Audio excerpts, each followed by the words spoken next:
Good morning, everyone. Mark, thank you for a kind introduction. So today I'd like to briefly talk about power in international relations and specifically education as a resource of smart power.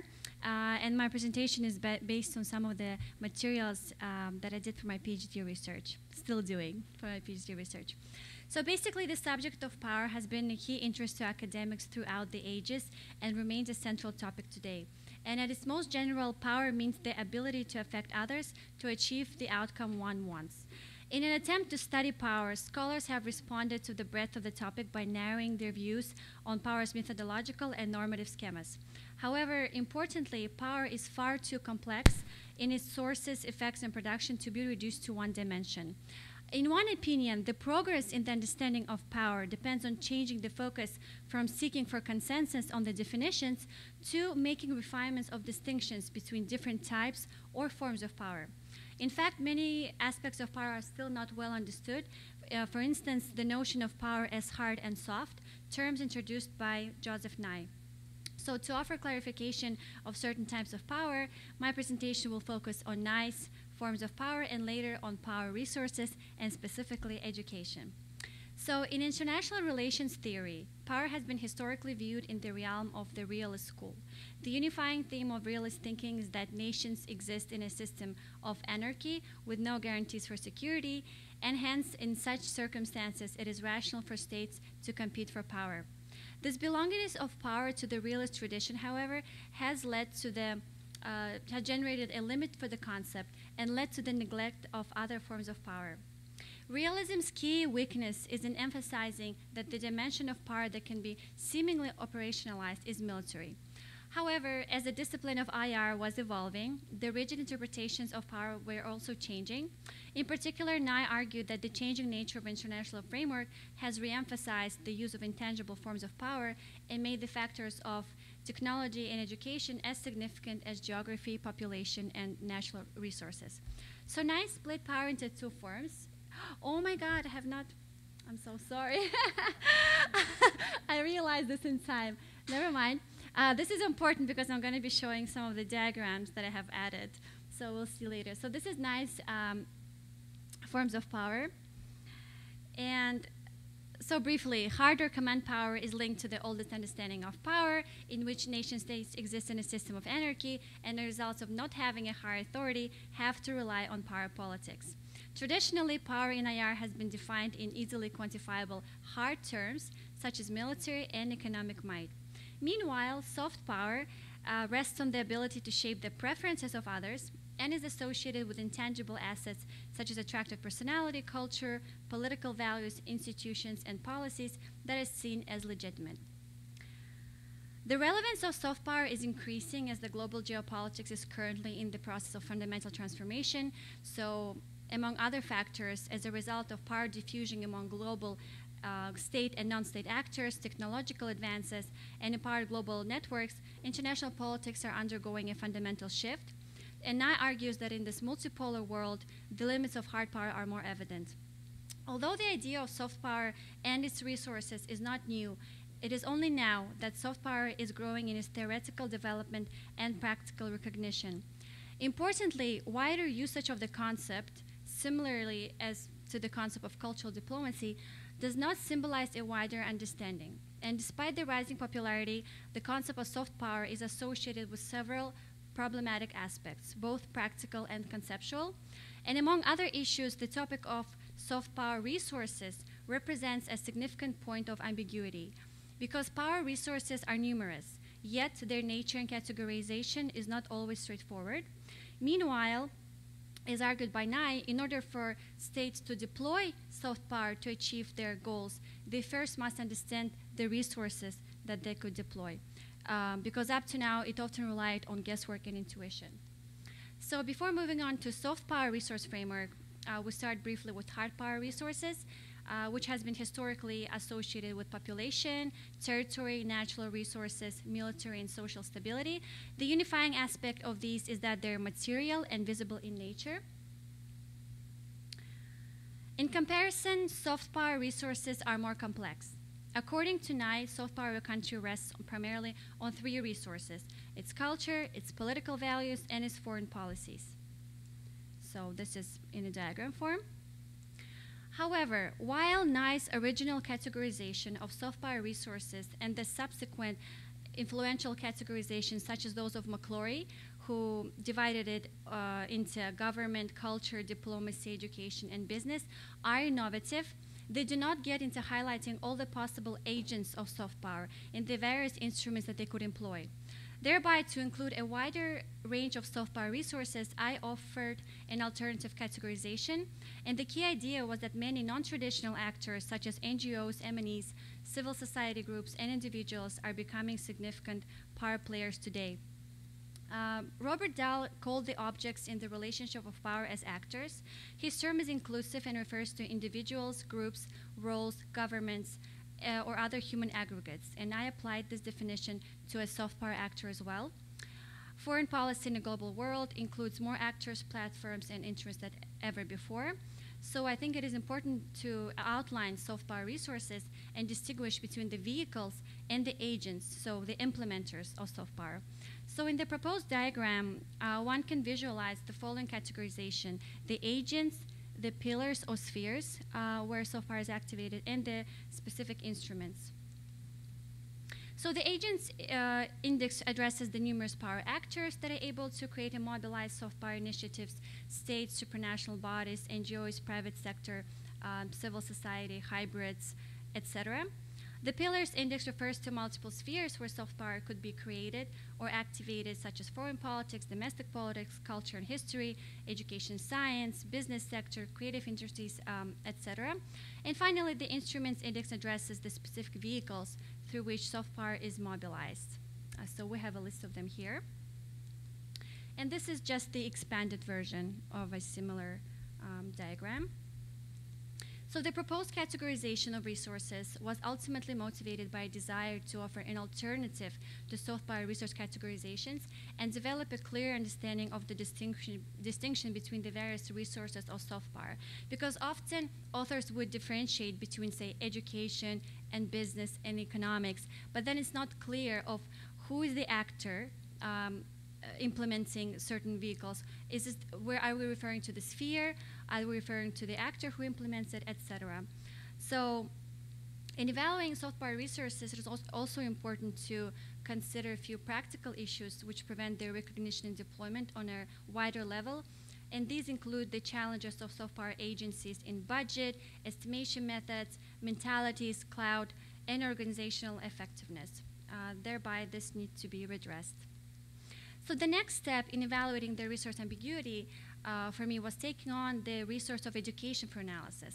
Classically, education is considered a vital aspect of soft power theory, and conceptually, Nye considers education as a part of his culture resource, which is evident from his numerous definitions, such as, for example, the one presented here. Culture is a set of practices that creates meaning for society, and it has many manifestations. So he includes education here. So this would be Nye's categorization.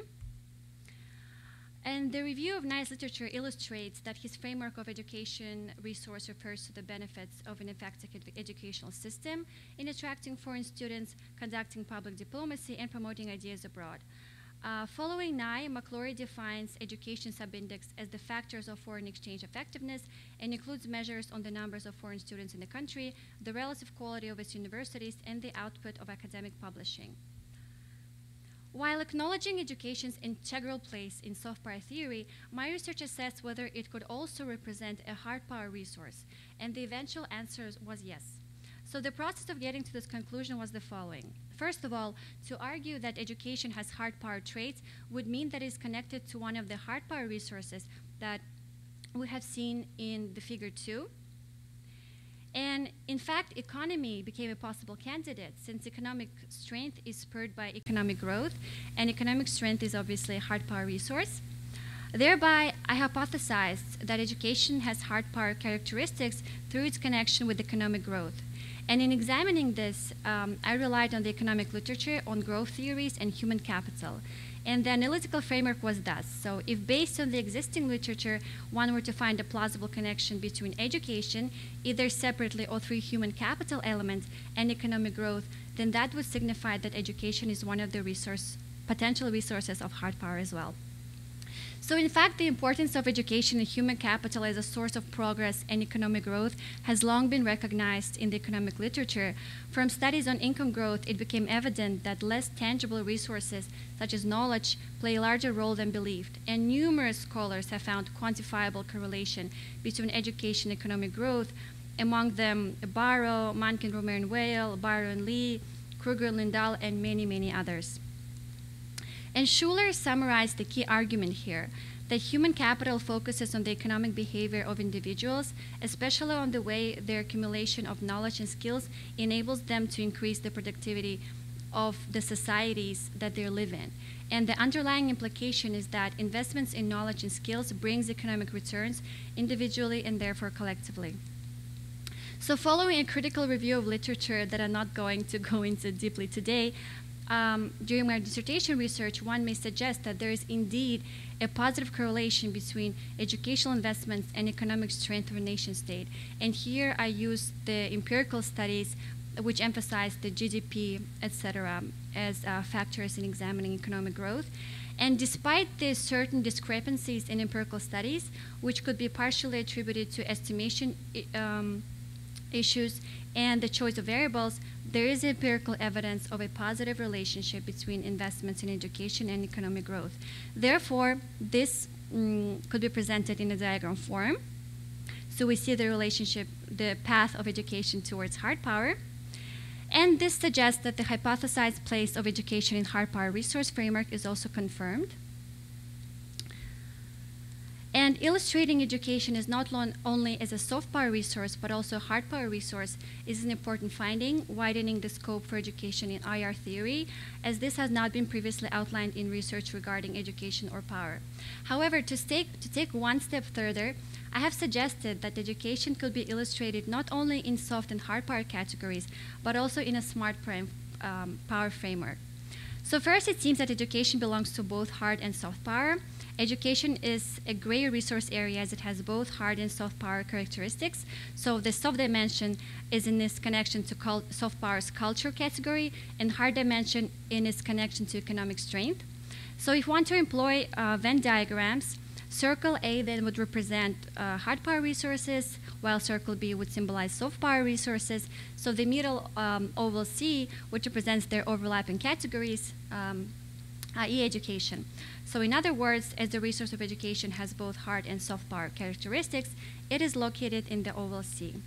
And education in soft and hard sense refers to the quality of educational system, its programs and graduates. Thereby, they're somewhat equivalent, so one could equalize the two sources. However, there already exists a power form that unites both soft and hard power, namely smart power. Smart power is defined as the ability to skillfully combine hard and soft power for the development of integrated strategies, or alternatively defined as the capacity of an actor to combine elements of hard and soft power in ways that the actor's goals are advanced effectively and efficiently. Graphically, smart power could be presented simply like this. But the existing definitions posit smart power as an ability to combine hard and soft power. But as an infant academic concept, it also requires further theorizations and applications. Importantly, as stated by Palaver, first and foremost, smart power is the recognition of the different forms of power and the instruments that it could employ. And while there has not been an explicit discussion of smart power resources so far, following Nice and Wilson's influential definitions, smart power is the ability to combine soft and hard resources, then must include both soft and hard power resources, meaning all the resources we have seen listed in figures 2 and 3. So if we accept that any form of power could be looked at through the system of resources, it will be possible to visualize the smart power arsenal, so everything we've seen from soft to hard. Importantly, we can see how education is duplicated twice here, in hard and then soft power arsenal. Alternatively, smart power resources could be illustrated in a different manner, employing the Venn diagrams that we have used before. And the key point here is that, again, that it illustrates the resource of education in the overlapping area as belonging not only to hard and soft power, but also altogether to smart power arsenal. So figure 14 allows seeing that education resource does not belong to hard and soft power separately, but is inside the circle that belongs to everything.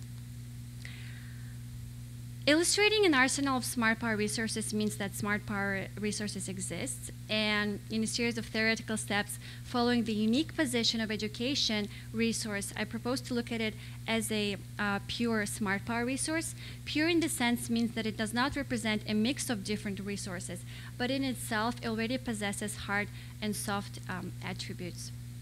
So to reiterate, my research suggested that smart powers exist and defined it as a resource that can contribute to both hard and soft power. In other words, exists in hard and soft power arsenal. So in a diagram form, it could be represented as such. So to summarize, here's what we've talked about today. Resource ambiguity is one of the key shortcomings of soft power theory. Soft power resources are expanded to include new resources in an updated framework, which would include actors, spheres, and instruments of soft power. Moreover, education is outlined not only as a soft, but also as a hard power resource, given the analysis of the economic literature. Also, a new theorization of smart power is proposed to include the notion of smart power resources, and that is defined as a resource that can contribute to both hard and soft power. And following that, education is proposed as a smart power resource since it has both hard and soft power characteristics. I believe that correctly conceived and developed, education as smart power in combination or separately could be the basis of social progress and sustainable development. One could even view education as a global good, sustainable investments in which could generate positive spillover effects, not only for individuals and nation states, but for the global society as well. Thank you for your attention.